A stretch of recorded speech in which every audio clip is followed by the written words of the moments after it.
The vibration of my phone on the mahogany desk felt like a warning. You know that specific buzz, the one that makes your stomach drop before you even look at the screen? It was December 23rd. Outside my office window in downtown Chicago, snow was falling in those thick, cinematic flakes that usually make people think of hot cocoa and holiday cheer. But for me, the holidays had always been a performance I was auditioning for, but never quite got the role in. I picked up the phone. A text message from Mom. "Holly, honey, bad news. The Airbnb in Aspen had a plumbing issue. 2 rooms flooded. There's physically no room for you this year. We tried to find another place, but everything is booked solid or way out of budget. We're so heartbroken. Maybe we can do a late Christmas dinner in January when we get back. Love you." I stared at the screen. The blue light seemed to burn my retinas. "No room," I whispered to the empty office. My fingers hovered over the keypad. I wanted to type, "But I just sent you $25,000 last week." I wanted to type, "I checked the weather in Aspen. There are no storms causing pipe bursts." Instead, I typed what I always typed, the response of the dutiful daughter, the peacekeeper, the one who didn't want to cause a scene. "Okay, Mom, I understand. Have a safe trip. Give my love to everyone." I set the phone down, face down, as if that could hide the rejection. I swiveled my chair around to look at the city skyline. I am 36 years old. I am the chief financial officer of a mid-sized luxury real estate firm. I manage portfolios worth millions. I negotiate with sharks and come out with my teeth intact. Yet, one text from Linda, my mother, reduced me to a shivering little girl waiting to be picked for the kickball team. It wasn't just about the trip. It was about the timing. Just 10 days ago, my mother had called me, her voice trembling, claiming she needed an emergency procedure for a heart condition she'd been vague about. She said insurance wouldn't cover the specialist. She needed $25,000 up front. I didn't hesitate. I drained my savings for a down payment on a condo I'd been eyeing for 3 years. I wired the money within the hour. And now, there was no room for me. I tried to focus on the quarterly reports on my screen, but the silence of the office was deafening. Most of my staff had already left for the holidays. I was the one staying late, wrapping up loose ends, ensuring everyone else got their bonuses on time. An hour passed. My phone buzzed again. A notification from Facebook. Linda Miller added 5 new photos. Curiosity is a dangerous thing. It's like picking at a scab. You know it's going to bleed, but you do it anyway. I opened the app. The first photo hit me like a physical blow to the chest. It was a selfie taken in what was clearly the first-class lounge at O'Hare International Airport. My mother, holding a mimosa, smiling that wide, bright smile that fooled all her church friends. Next to her was my father, Robert, looking distinguished in a new cashmere sweater. Then my brother Kyle, the golden boy, the 40-year-old entrepreneur who hadn't held a steady job since 2015. His wife, Jessica, was pouting playfully at the camera. Even their sullen teenager, Mason, was there. But it was the bottom corner of the photo that made my breath hitch. There, peeking out of a designer travel carrier, was Buster, the family's golden retriever. I zoomed in. My hands were shaking. They had brought the dog. They had claimed there was no room for me, their daughter, the one who paid the mortgage when Dad's pension check was late, the one who covered Kyle's unexpected car repairs. But there was room for a 70-pound dog in a first-class cabin.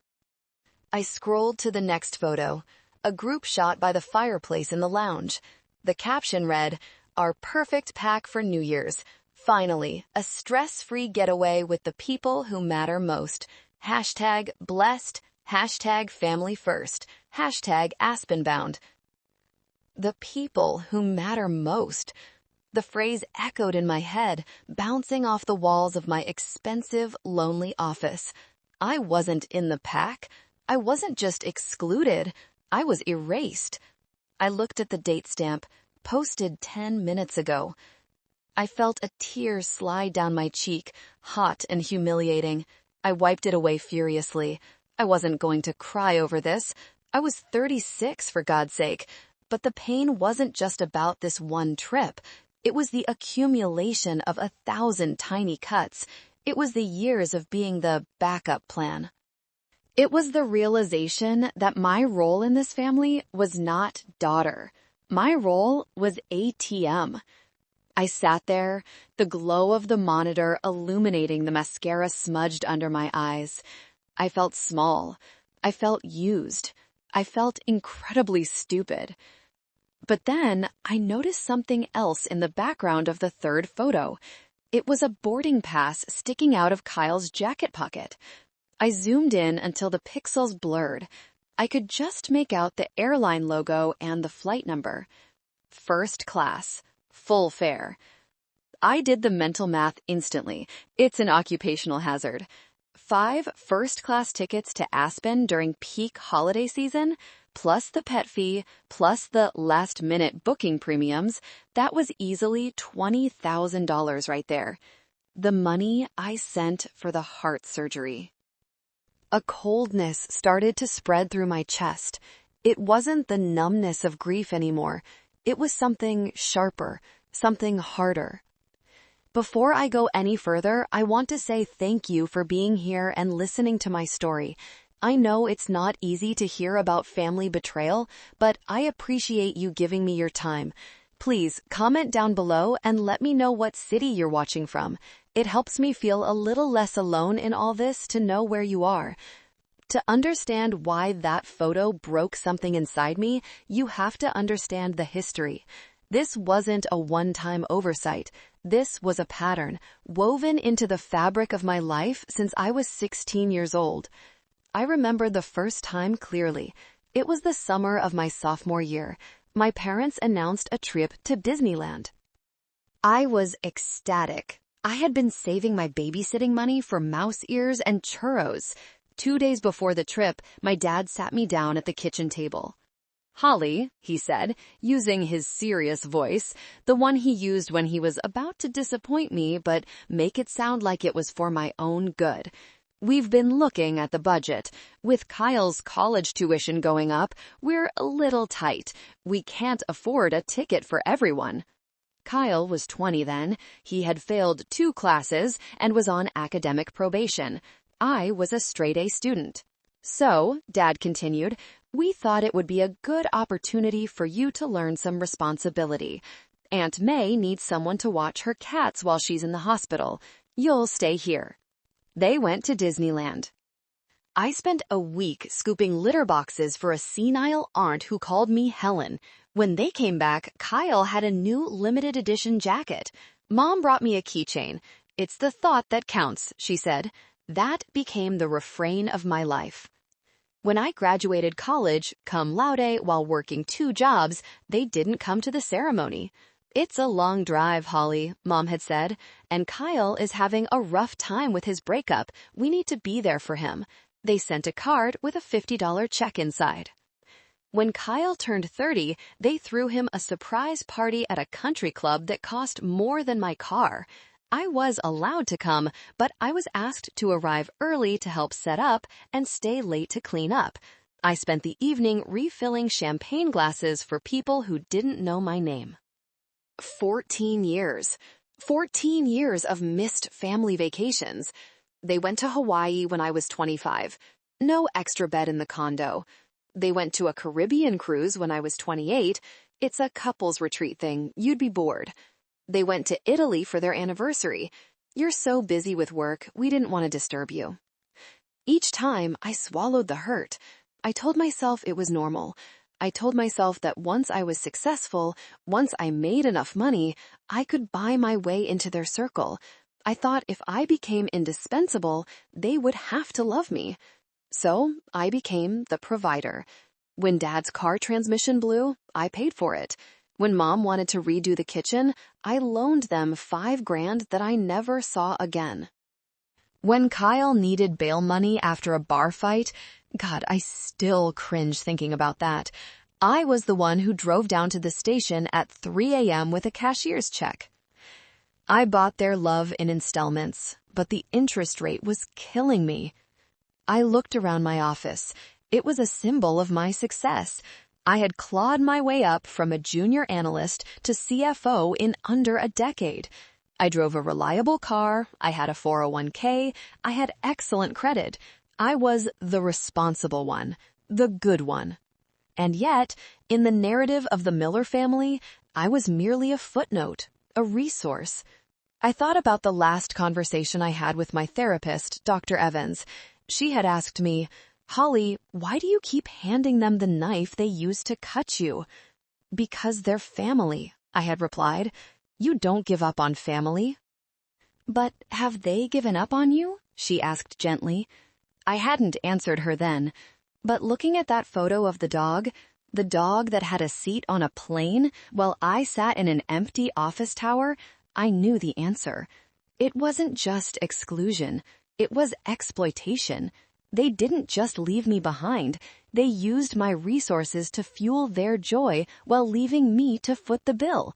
I was the engine of their lifestyle, hidden under the hood, unseen and unappreciated, while they polished the chrome and waved to the crowd. I remembered the surgery money, $25,000. That was supposed to be for a minimally invasive valve repair. Mom had cried on the phone, "I'm scared, Holly. I don't want to die." I had felt a surge of terror. I mobilized everything. I felt like a hero saving my mother. I looked at the photo again. She was holding a mimosa. Alcohol? Before heart surgery? The pieces started to click together, sharp and jagged. The urgency, the demand for a wire transfer instead of a check to the hospital, the refusal to let me speak to the doctor because of HIPAA laws. I wasn't just a victim of neglect. I was a victim of fraud. And the perpetrators were the people who were supposed to protect me.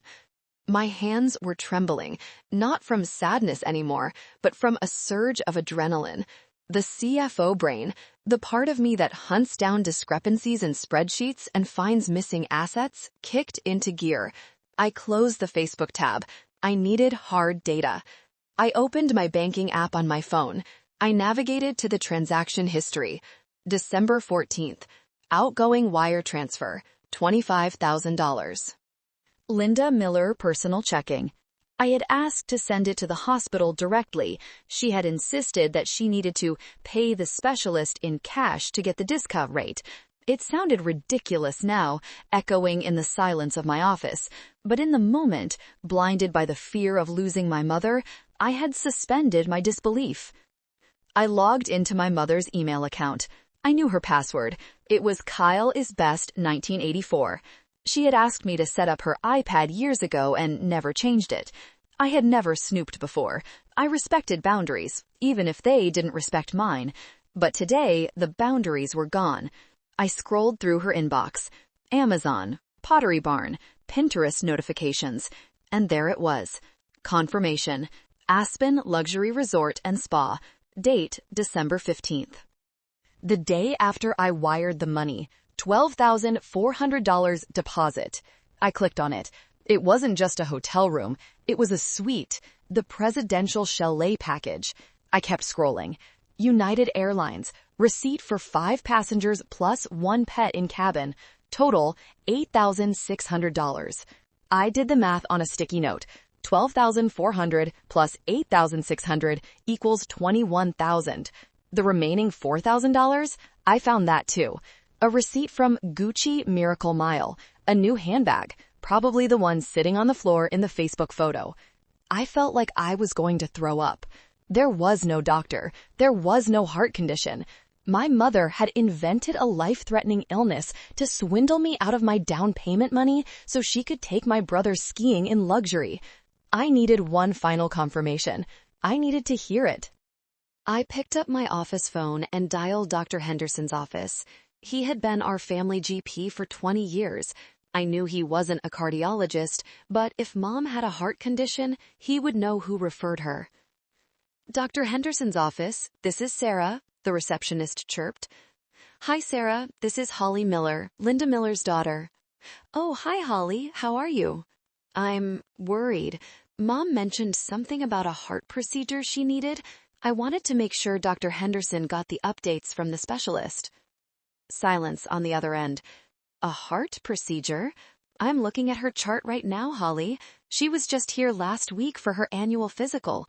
Her blood pressure is a little high, probably from all the salt, but her heart is fine. EKG was normal. Are you sure? My voice was barely a whisper. She said she needed urgent valve repair. Holly, I can't give out too many details, but no, there's nothing like that in her file. In fact, she spent most of the appointment asking the doctor for a prescription for altitude sickness medication because she was going to the mountains. Altitude sickness? I repeated. Yes, for her ski trip. She was very excited, said the whole family was going. Right, the whole family. Is everything okay, Holly? Yes, Sarah, everything is clarifying. Thank you. I hung up. The silence that followed was heavy, pressing down on my shoulders. It wasn't just a lie. It was a theatrical, elaborate production designed to exploit my deepest fear, the fear of being an orphan. They knew I would pay anything to save them. They weaponized my love. I stood up and walked to the floor-to-ceiling window. The city lights of Chicago blurred through the snow. I looked at my reflection in the glass. I saw a woman in a tailored suit, a woman who commanded respect in boardrooms, a woman who managed millions. And I saw a fool. But as I stared at my own eyes, something shifted. The sadness began to calcify. It hardened into something cold and sharp, like a diamond. I wasn't a daughter anymore. I was a creditor, and they were bad debt. I sat back down. I didn't cry. I opened a new folder on my desktop. I named it Receipts_Final. I started dragging files into it.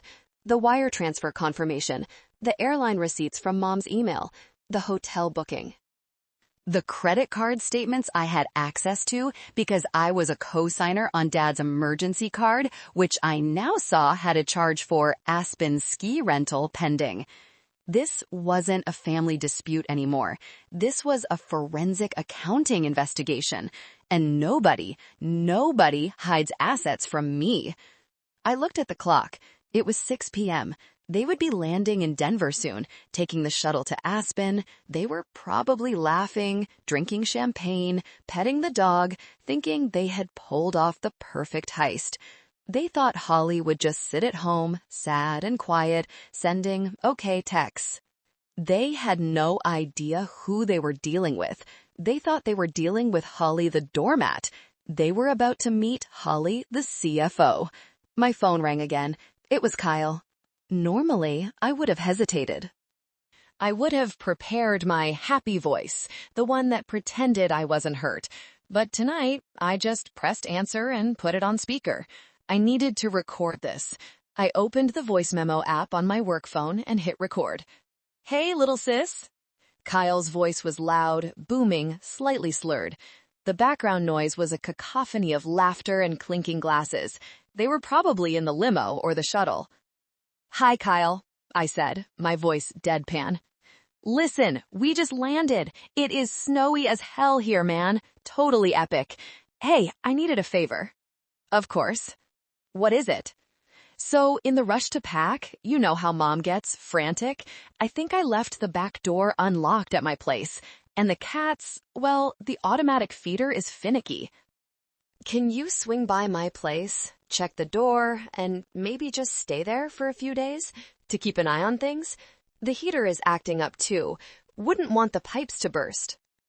I closed my eyes. He lived 45 minutes away from me, in the opposite direction of my office. He wanted me to be his house sitter on Christmas. You want me to stay at your house alone? Well, yeah, it's better than you being alone in your apartment, right? At least I have the big TV. Plus, Mom feels super bad about the whole no room thing. She said you were really busy with work anyway, so maybe it worked out for the best, saving you the travel stress, right? Mom said I was busy? Yeah, said you had some big merger or something. She told Dad, Holly is married to her job. She probably wouldn't have come anyway. Gaslighting. Pure, unadulterated gaslighting. She took my money, told me there was no room, and then told everyone else I was too busy to come. She made me the villain of my own exclusion. I see, I said. And how is Buster? Oh, the dog? He's living the life, man. Had his own seat, ate a steak provided by the flight attendant. Can you believe it? Mom said, only the best for my baby boy. Only the best for my baby boy. Something inside me snapped. It wasn't a loud snap. It was the sound of a heavy cable finally giving way under too much tension. It was a silent, catastrophic structural failure of my emotional attachment to these people. I looked at the framed photo on my desk. It was me and Kyle as kids. I was looking at him with adoration. He was looking at the camera. I reached out and placed the photo face down. Kyle, I said, my voice terrifyingly calm, I won't be checking your door. What? Come on, Hall, don't be a bitch. It's Christmas. I'm not checking your door. I'm not feeding your cats, and I'm certainly not fixing your heater. You have a house sitter. You just didn't want to pay one. Whoa, okay, someone's bitter. Look, Mom wants to say hi. No. No? I'm busy, Kyle, like Mom said, married to my job. I hung up. I stared at the phone. My heart was pounding, not with fear, but with a strange, exhilarating power. I had said no. For the first time in my life, I had genuinely, forcefully said no. But no wasn't enough. Not after $25,000. Not after 15 years of being treated like a second-class citizen. Not after the dog got a steak while I got a lie. I needed to act, but I couldn't do it alone. I needed an ally, someone who knew what it was like to be on the outside of the Miller family circus. I thought of Uncle Ben, my father's younger brother, the black sheep. The family didn't talk to him much. They called him eccentric and unstable because he refused to get a corporate job and spent his life restoring old motorcycles and investing in weird tech startups. They mocked his flannel shirts and his small house in the suburbs. I hadn't seen him in 2 years, not since Grandma's funeral, where he sat in the back row while Dad gave a eulogy that was mostly about himself. But Ben had always been kind to me.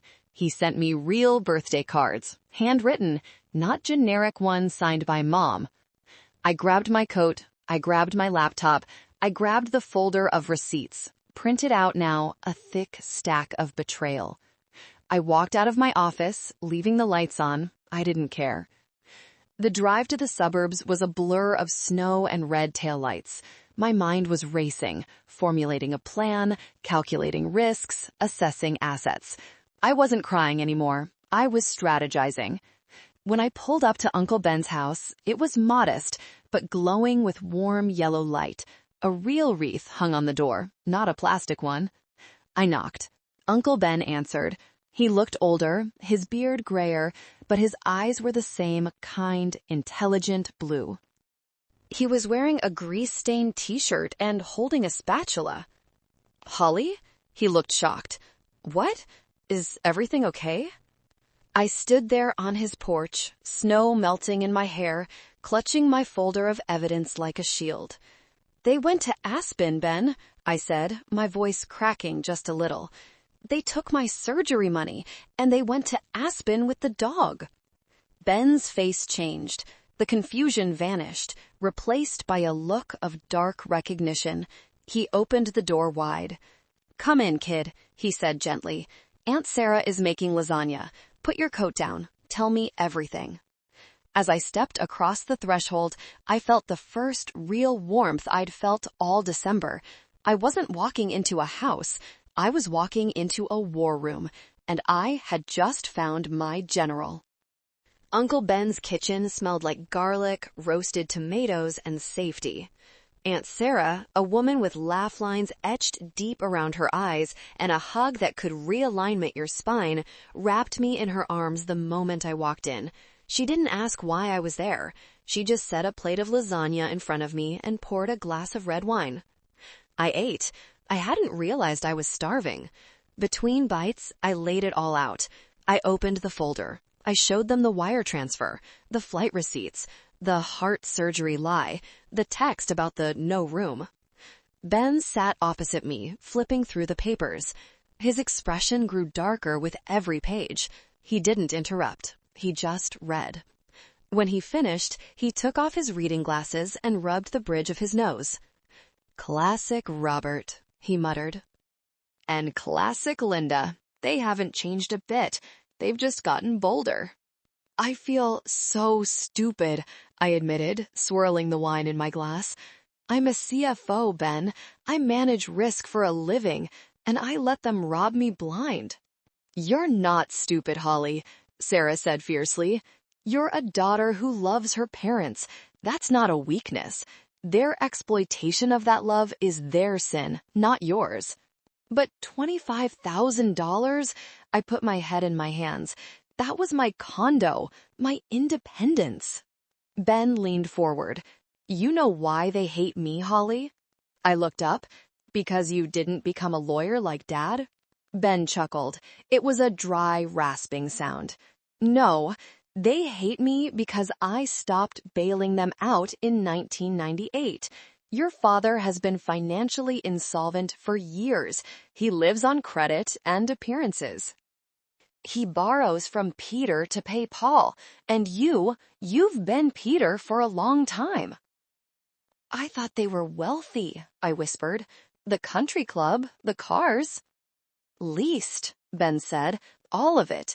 They're drowning, Holly, and they used you as a life raft, again." He stood up and walked to a small desk in the corner of the living room. He pulled out a laptop, not an old clunker, but a brand new high-end machine. "I've had a good year, Holly," Ben said, a mischievous glint in his eye. "Remember those weird tech startups your dad made fun of? 2 of them went public this month. And my crypto portfolio? Well, let's just say I don't need to fix motorcycles anymore. I do it because I like it." He turned the screen around. It showed a bank balance that made my CFO eyes widen. It was more zeros than I had seen in my father's accounts ever. "I was planning to take Sarah and Mia to Switzerland next week," Ben said. "But I think Aspen sounds better this time of year, don't you?" I looked at him confused. "You want to go to Aspen? To chase them?" "Not chase," Ben corrected. "Overshadow." He started typing furiously. "Where are they staying? The Aspen Luxury Resort?" "Yes," I said. "Room 402 and 404. "Pedestrian," scoffed. "Crowded, noisy." He pulled up a real estate rental site. "Look at this." He pointed to a listing. The Summit Villa. It was a glass and steel mansion perched on the ridge directly overlooking the Aspen Luxury Resort. It had 6 bedrooms, a heated infinity pool, a private chef, and a view that cost more than my annual salary. "It's available," Ben said. "Last-minute cancellation. $15,000 a night." "Ben, that's insane," I said. "It's not insane. It's justice." He looked at me. "Holly, you have $25,000 of skin in this game. You've been the victim. It's time you become the boss. We're going to book this. We're going to fly there tomorrow morning, and we're going to show them what actual wealth and class look like. No screaming matches. We're just going to exist, loudly and brilliantly, right above their heads." "And the money?" I asked. "The $25,000 they stole?" "Oh, we'll get that back," Ben said, his voice dropping to a low growl. "I know a lawyer, a shark. We're going to serve them with papers right there on the slopes. But first, we need to get you an outfit. He looked at Sarah. Honey, pack the bags. We're going skiing. For the first time all day, I smiled. It wasn't a polite smile, it was a dangerous smile. I have a lawyer too, I said, thinking of Davis, our corporate counsel who owed me a favor. I can draft a demand letter tonight. Good, Ben said. Do it. And Holly? Yeah? Stop crying over people who wouldn't shed a tear for you unless they lost their wallet. I wiped my face. The tears were gone. Done. The next 12 hours were a blur of calculated efficiency. I didn't sleep. I sat at Ben's kitchen table, fueled by espresso and rage, drafting documents. I typed up a formal demand for repayment. I classified the $25,000 not as a gift, but as a short-term medical loan based on the text messages where Mom promised to pay me back as soon as the insurance check clears. Another lie, but legally binding in intent. I attached the receipts showing the funds were misappropriated for travel. I emailed it to Davis, my corporate shark. He replied at 4 a.m., "This is brutal, Holly. I love it. I'll have it notarized and ready for process service in Colorado by noon." At 8 a.m., we didn't head to O'Hare Commercial Terminal. Ben drove us to the private airfield. "A friend owes me a favor," Ben winked as we pulled up to a sleek Gulfstream G650. Mia, my 20-year-old cousin, was bouncing with excitement. She was a marketing major at NYU, brilliant with social media, and she despised my brother Kyle. "Wait until TikTok sees this," she grinned, holding up her phone. Operation Humble the Haters is a go. But before we boarded, Ben stopped at a high-end boutique in the terminal. "You look like a corporate drone," he told me bluntly. "If we're going to do this, you need to look like the owner of the company." He handed me a credit card. "Buy everything. Cashmere, fur, designer shades. The bigger, the better." I hesitated. "I can pay for myself, Ben." "This is an investment," he insisted. "Buy it." I walked out 20 minutes later wearing a white cashmere coat that cost as much as a Honda Civic, oversized Chanel sunglasses, and boots that made me feel 6 inches taller. I looked in the mirror. The sad, tired Holly was gone. Staring back was a woman who looked like she owned the mountain. We boarded the jet. The interior was cream leather and gold. A flight attendant handed me a glass of Dom Perignon. "To family," Ben toasted, raising his glass. "To the receipts," I replied, clinking my glass against his. As the plane taxied, I pulled out my phone. It was time to fire the first shot. I took a photo, just my hand holding the crystal champagne flute, the snowy runway blurring outside the oval window, and the sleeve of my new white cashmere coat. I posted it to Facebook and Instagram. I didn't tag anyone. I just wrote, "Sometimes you have to cut out the tumors to save the heart. Self-care mode activated. Next stop, altitude." I turned off my phone. The flight was smooth. We landed in Aspen Private Airport, bypassing the chaos of the commercial terminal where my parents had likely struggled with baggage claim just hours before. A black SUV was waiting on the tarmac. The drive to the Summit Villa was breathtaking. We wound up the mountain, passing the entrance to the Aspen Luxury Resort, where my parents were staying. It looked nice, sure, but we kept going up. When we pulled into the driveway of the villa, my jaw dropped. It was a fortress of glass and stone. An infinity pool steamed in the cold air. Marco, the private chef, was waiting at the door with hot towels. "Welcome, Miss Miller," he said to me. Ben had put the booking in my name. "Thank you, Marco," I said, stepping inside. The living room had a 30-foot ceiling and a fireplace big enough to roast an ox. But the real showstopper was the view. Through the massive windows, I could look directly down onto the balconies of the resort below. I walked to the telescope set up by the window. I peered through it. I adjusted the focus. I scanned the balconies of the hotel below. And there, on a cramped balcony of the Aspen luxury resort, I saw them. My dad was smoking a cigar, looking stressed. Mom was wrapped in a hotel bathrobe, arguing with Kyle. Jessica was looking at her phone, looking miserable. They looked small, petty. I stepped back from the telescope. I turned to Mia. "Mia," I said, "are you ready to make some content?" Mia grinned, her ring light already set up. "Born ready, cuz." I took a deep breath of the pine-scented air. The game was on. By the time I turned my phone back on, the internet had done its thing. My post had exploded.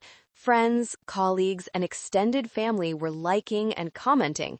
"You go, girl. Deserved. Is that a private jet?" But the notifications I was looking for were the angry ones. And oh, they were there. 5 missed calls from Mom, 3 from Dad, 10 text messages from Kyle. I opened Kyle's texts first. "What the hell is that photo? Where are you? Mom is crying. She thinks you're spending your savings recklessly. Are you in Aspen? Someone said they saw a tag." I didn't reply. Silence is a power move. Mia came bounding into the living room. "Okay, Holly, I just posted the first TikTok. Don't freak out." She handed me her phone. The video was titled, "When Your Toxic Fam Leaves You Behind, So You Upgrade." It started with a quick screenshot of the "No room for you" text, names redacted but context clear. Then it cut to a clip of me stepping off the private jet, hair blowing in the wind, looking like a movie star. Then a pan of the villa, the chef prepping Wagyu beef, and finally me sipping wine by the infinity pool with the caption, "Thanks for the motivation." It had 50,000 views in 20 minutes. "Mia," I gasped, "they're going to see this." "That's the point," she shrugged. "The algorithm knows they're in Aspen. It'll feed it to them, or to Mason. Mason is always on TikTok." As if summoned, my phone rang. It was Mason, my 15-year-old nephew. I answered. "Aunt Holly?" His voice was a whisper. "Hey, Mace. Are you here in Aspen?" "I am." "Are you at that house on the hill, the one with the glass walls?" I walked to the window. I could see the hotel below. "Look up, Mason. Wave."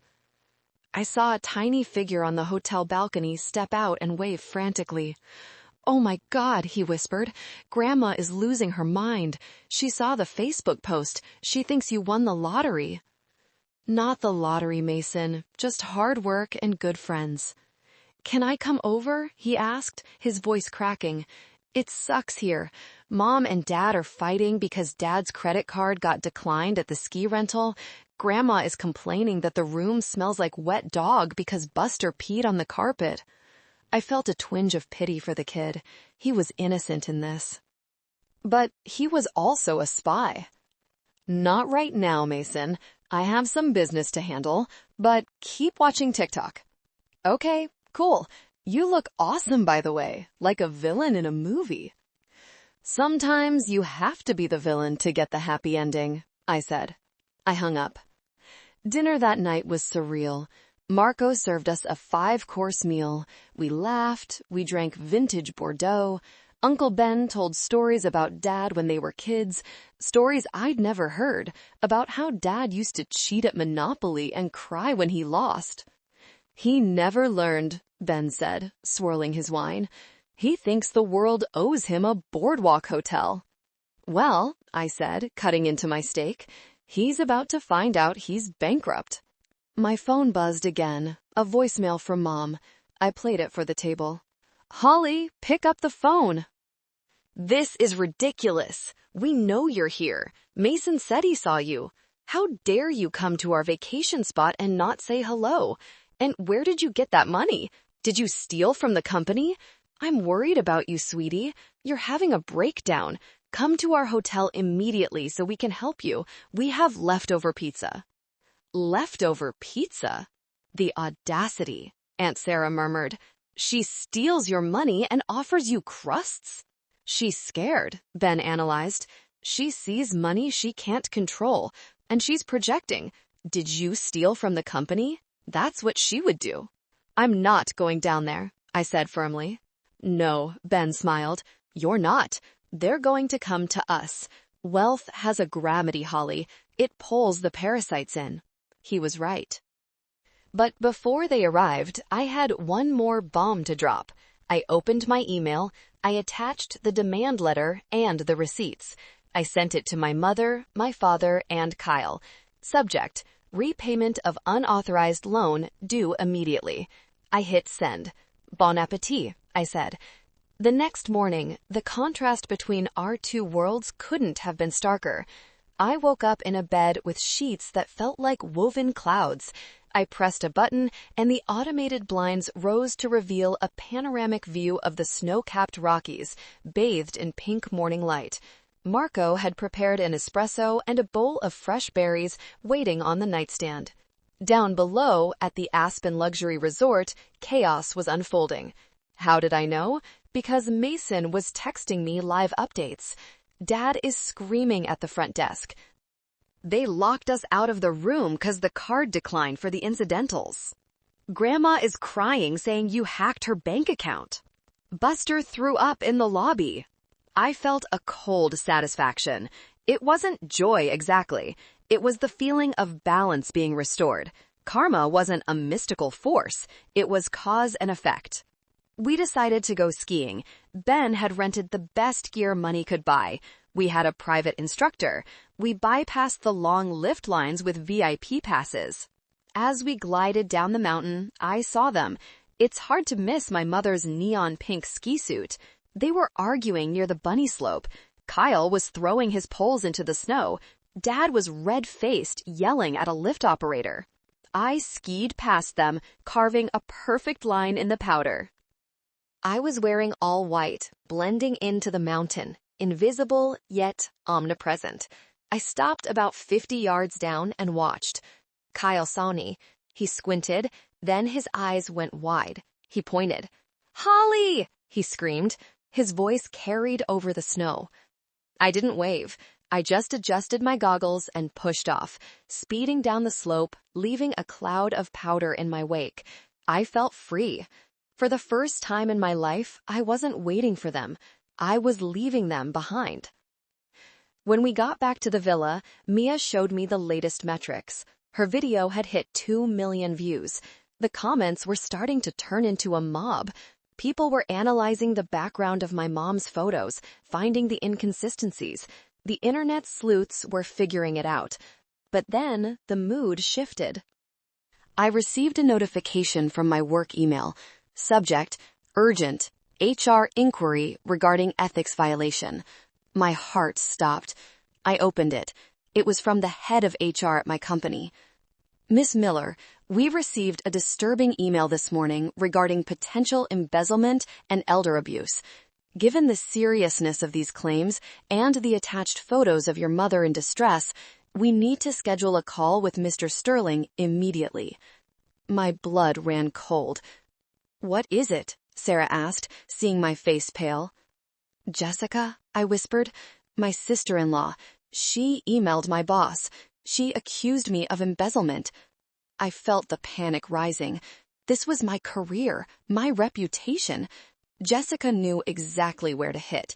She knew I prided myself on my integrity. "Let me see," Ben said, his voice calm. I handed him the phone. He read the email. Then he started laughing. "Why are you laughing?" I cried. "I could lose my license. I could go to jail." "Holly," Ben said, handing the phone back, "look at who was CC'd on the email." I looked. Sterling, Arthur, CEO. "So?" "Arthur Sterling," Ben said, a grin spreading across his face, or as I call him, Artie. "You know my CEO?" "Know him? Holly, I beat him at poker every Thursday night. He's staying in the chalet next to us. He's the one who got us the jet." I stared at him. The world tilted on its axis. "Wait," I stammered. "You mean—" "I mean," Ben said, pulling out his own phone, "I'm going to call Artie, and we're going to invite him over for a drink. I think he'd love to see the evidence of your embezzlement." The fear evaporated, replaced by a surge of adrenaline so strong it made my hands shake. This wasn't just a defense. This was a trap, and Jessica had just walked right into it. While Ben called Mr. Sterling, the harassment from my family escalated from digital to physical. The intercom at the villa's front gate buzzed. Marco walked over to the panel. "Ms. Miller, there is a group at the gate. They say they are your family. They are quite agitated." I looked at the monitor. It was the whole clan. Dad, Mom, Kyle, Jessica, even Buster was there, barking at the intercom. Mason was hanging back, looking embarrassed. "Let me talk to them," I said. I pressed the button. "What do you want?" "Holly," my father's voice crackled through the speaker. "Open this gate right now." "Do you have any idea how embarrassed we are? The hotel is threatening to evict us." "That sounds like a you problem, Dad," I said. "Don't you take that tone with me. We know you have money. You stole it. You stole my retirement." He didn't have a retirement fund, but facts never stopped him. "I didn't steal anything," I said calmly. "I just stopped giving you mine." "Holly, please," Mom's voice chimed in, switching to her martyr tone. "We're hungry, we're cold, Buster needs water, we're family. Just let us in. We can talk about this. We can stay in the guest rooms. There's plenty of space." There it was, the end game. They wanted to move in. They wanted to upgrade their vacation on my dime. "There is no room for you," I said, echoing her text message. The pipes burst. "It's tragic." "You little bitch," Kyle screamed. "I know you're in there. I'm going to climb this fence." "If you climb the fence, Kyle, I'll call the police for trespassing. And since you have that warrant for unpaid parking tickets in Chicago, I don't think you want to talk to the cops." Silence. I had checked his public record the night before. "We're not leaving," Jessica yelled. "I sent an email to your boss, Holly. You're going to be fired. You'll be nothing." Actually, a deep voice boomed behind me. I turned. Standing in the living room entrance was Arthur Sterling, my CEO. He was wearing a ski sweater and holding a scotch. He looked amused. "Ben," Sterling said, "is that the sister-in-law?" "That's her," Ben nodded. Sterling walked to the intercom. He pressed the button. "Ms. Jessica Miller?" Sterling asked. "Who is this?" Jessica snapped. "This is Arthur Sterling, CEO of Sterling Real Estate. I received your email." Dead silence at the gate. You could hear the wind whistling through the pines. "Oh," Jessica stammered. "Mr. Sterling, thank goodness. You need to know Holly is one of my best executives," Sterling cut her off. "And you, madam, have just admitted to filing a false report and attempted defamation. I have my legal team looking at the email right now. If you contact me or my employee again, I will have you sued for harassment so fast your head will spin." "But goodbye," Sterling said. He released the button. He turned to me and raised his glass. "She seems pleasant." I slumped against the counter, letting out a breath I didn't know I was holding. "Thank you, Mr. Sterling." "Call me Artie," he smiled, "and don't thank me. Ben showed me the receipts. What they did with the surgery money, that's disgusting. I have zero tolerance for liars." "They're not going to leave," I said, looking at the monitor. They were huddled together, arguing. "They have nowhere to go. They're broke." "Then let's finish this," Ben said. "Invite them in." "What?" I looked at him like he was crazy. "Invite them in," Ben repeated. "Let's have a family meeting. I think it's time we discussed the finances. All of them." He tapped his laptop. "I have something to show Robert." I realized then that Ben wasn't just here for moral support. He had his own receipts. He had been waiting decades for this moment. "Okay," I said, pressing the intercom button again. "Gates opening. Come to the front door. We need to talk." They walked into the villa like they were conquering heroes, not refugees. Mom immediately started touching things. "Oh, look at this marble.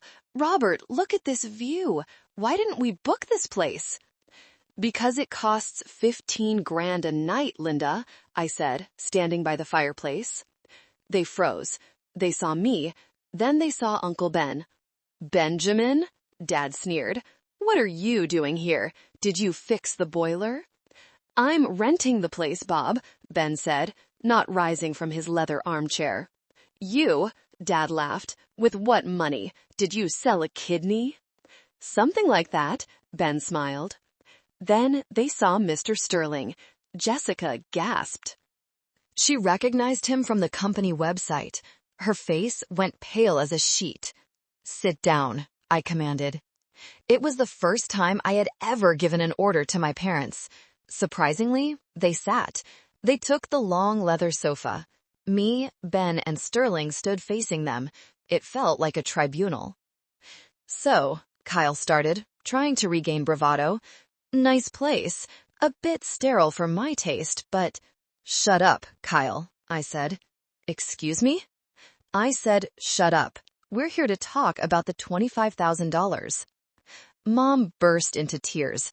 Immediate, practiced tears. "Oh, Holly, I intended to pay you back, but the stress, the heart palpitations, I needed a getaway.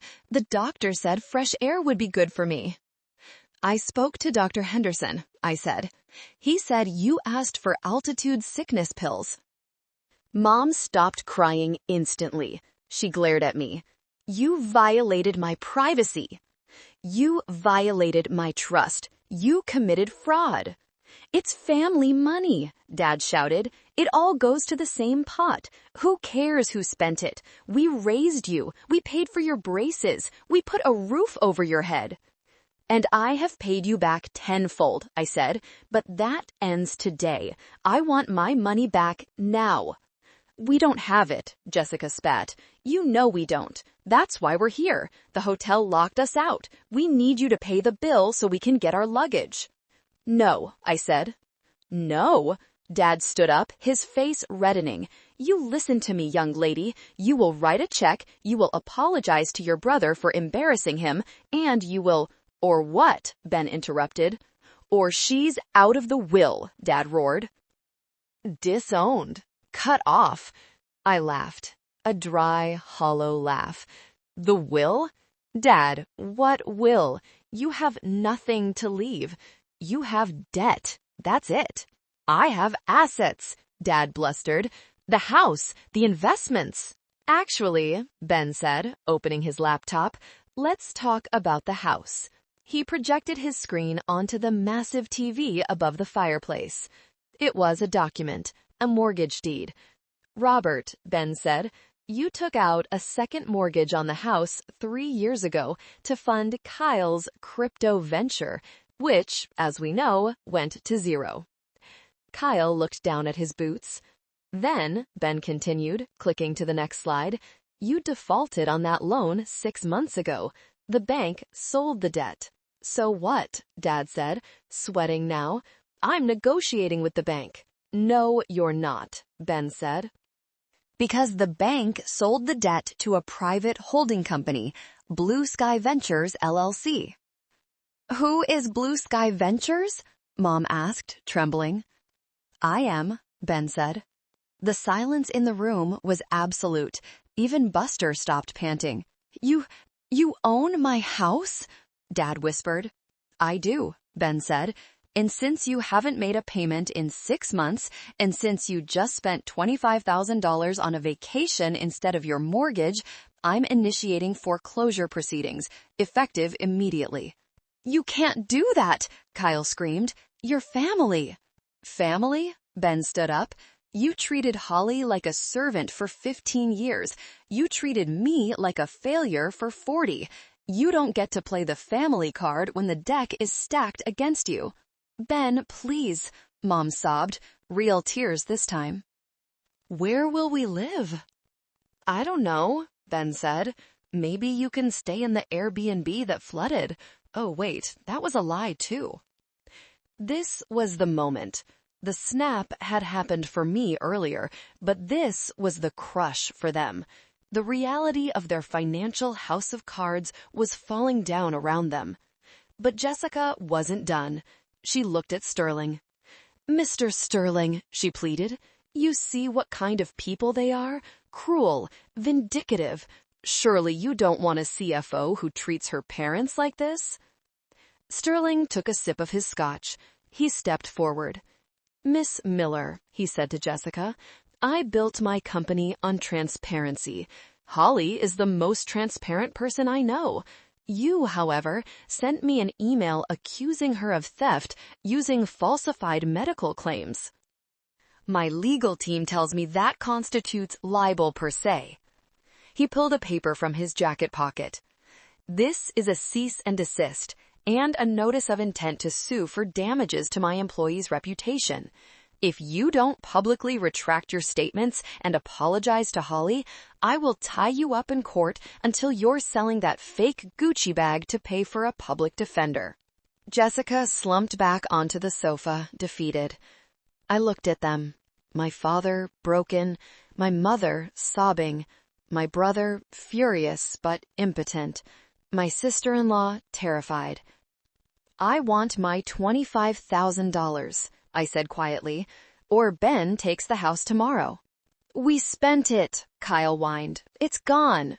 "Then sell the car," I said. "Sell the jewelry. I don't care. Figure it out." I pointed to the door. "Get out of my villa." They left. It was a shuffle of shame. No shouting, no threats, just the sound of boots on marble and the closing of the heavy oak door. As soon as they were gone, the adrenaline crashed. I sank onto the sofa. "You okay, kid?" Ben asked, putting a hand on my shoulder. "I feel exhausted," I said, "but lighter." "You did good," Sterling said. "That was cinematic." "I can't believe you own their mortgage," I said to Ben. "When did you do that?" 6 months ago, Ben admitted. "I saw it come up on a distressed asset list. I bought it to protect them originally. I was going to let them live there rent-free if they just treated you decent. But after this week, no, they need to learn." "What happens now?" I asked. "Now," Sterling said, checking his watch, "we drink the good scotch." "And you take a vacation, a real one." I looked at my phone. Mason had texted me. "They are fighting in the car. Dad is crying. Mom is screaming at Dad. I think they are going to drive back to Chicago tonight. Can I stay with you?" I showed the text to Ben. "Let the kids stay," Ben said. "He's the only innocent one." I texted Mason back. "Pack a bag, meet me at the gate in 10 minutes. Don't tell them." 10 minutes later, Mason ran up the driveway. He looked shell-shocked. We took him in, fed him steak, and let him play video games on the theater screen. He was just a kid caught in the crossfire, and I wasn't going to let him become collateral damage like I was. That night, I sat by the fire with Ben and Sarah.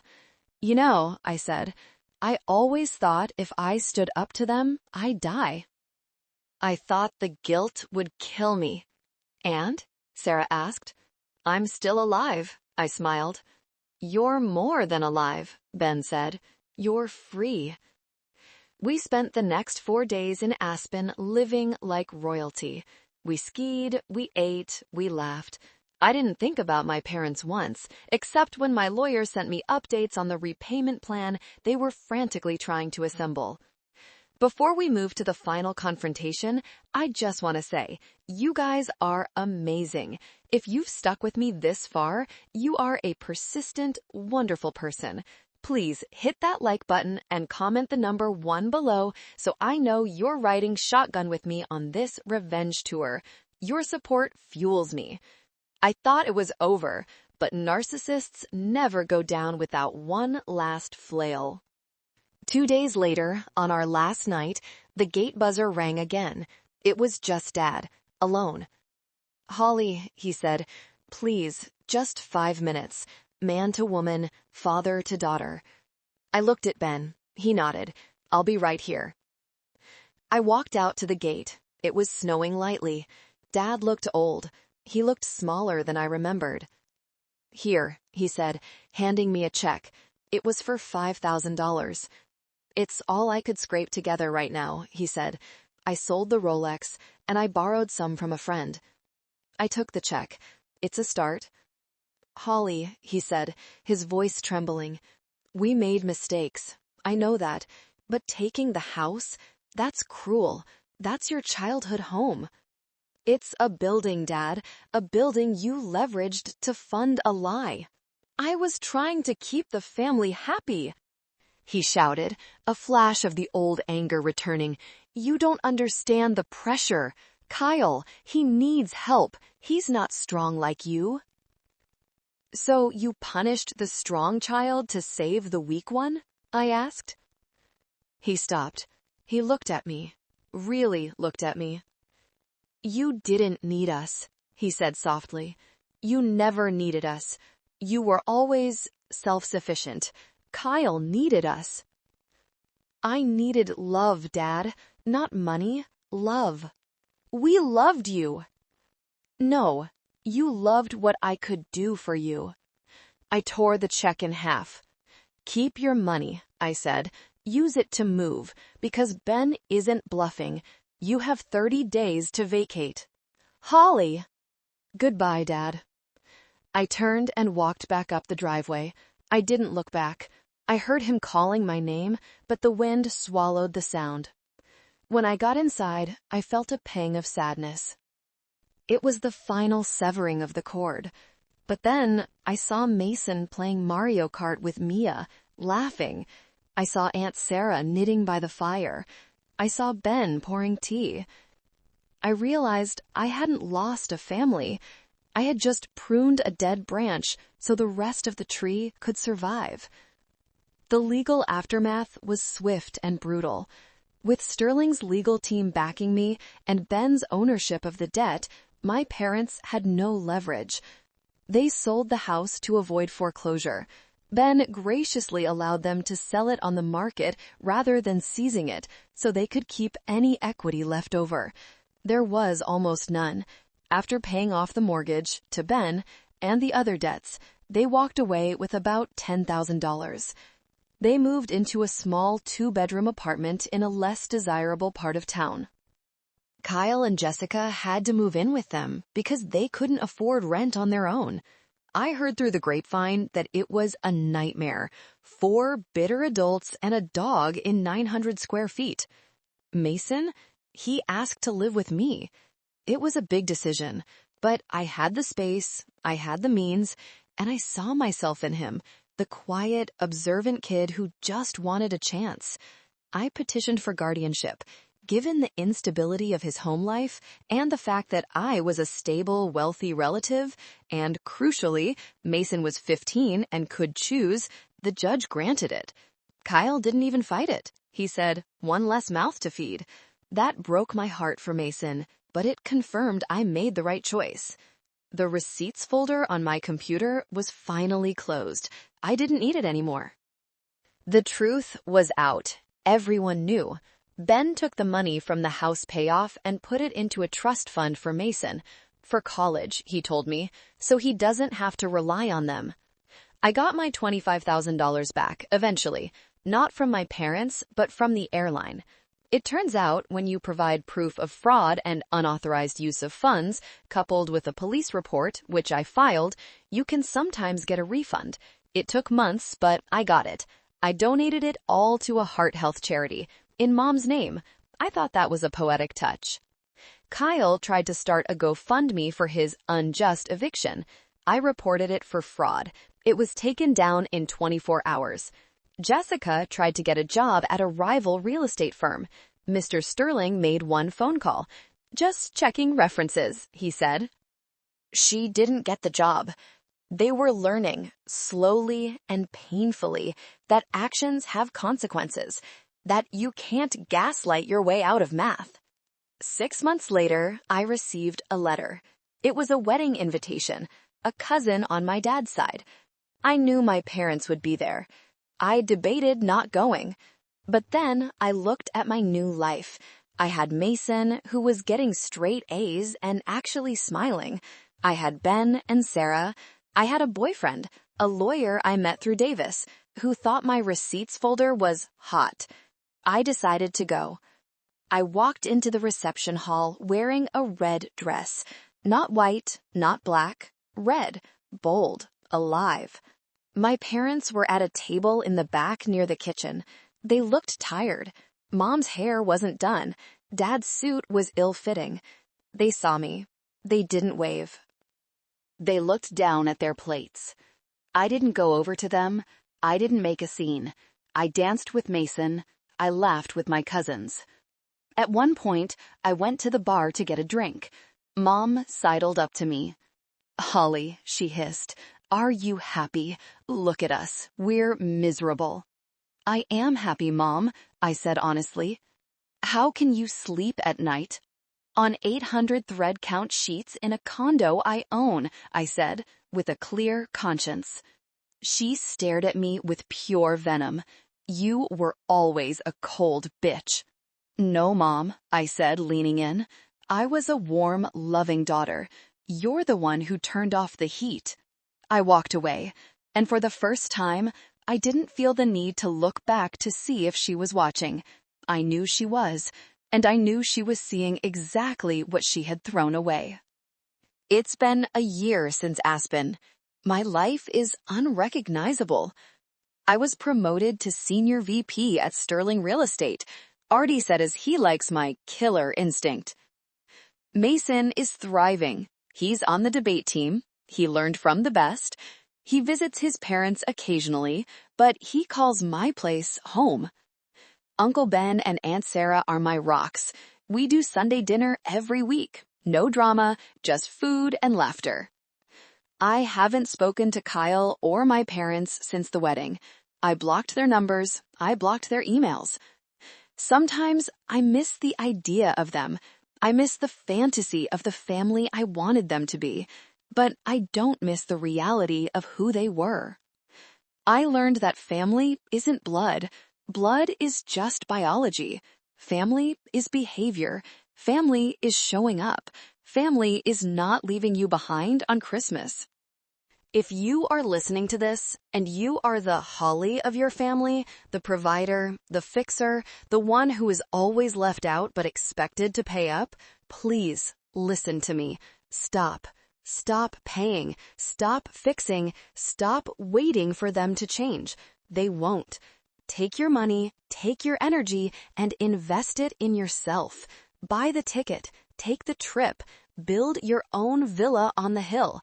Because you deserve a seat at the table. And if they won't give you one, build your own table. Thank you so much for listening to my story. I am truly grateful for you. Please comment the letter A below so I know you are one of the special ones who listened all the way to the end. If you have any feelings or similar stories, write them down. I read every comment. And please, click on the next video on the channel to hear more stories like this.